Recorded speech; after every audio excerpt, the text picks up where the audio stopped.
বাংলাদেশের প্রেক্ষাপটে কোনো পিতামাতার মধ্যে যদি বিবাহ বিচ্ছেদ ঘটে তাহলে ওই পুরুষ তার প্রাক্তন স্ত্রীর কোনোদিন বদনাম বই সুনাম বা প্রশংসা করে না। ওই স্বামী তার প্রাক্তন স্ত্রীর নামে তার সমাজের মধ্যে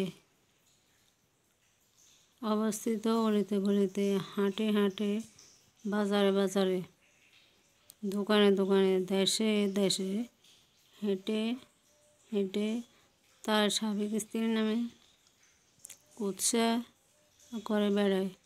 দীর্ঘদিন ওই স্ত্রীর সাথে সে বসবাস করেছিল, ভালোবেসে পছন্দ করে বিবাহ করেছিল। ওই স্ত্রী তার সন্তানের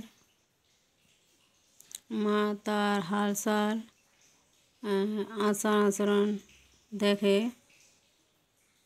মনে হয় না বাংলাদেশের প্রেক্ষাপটে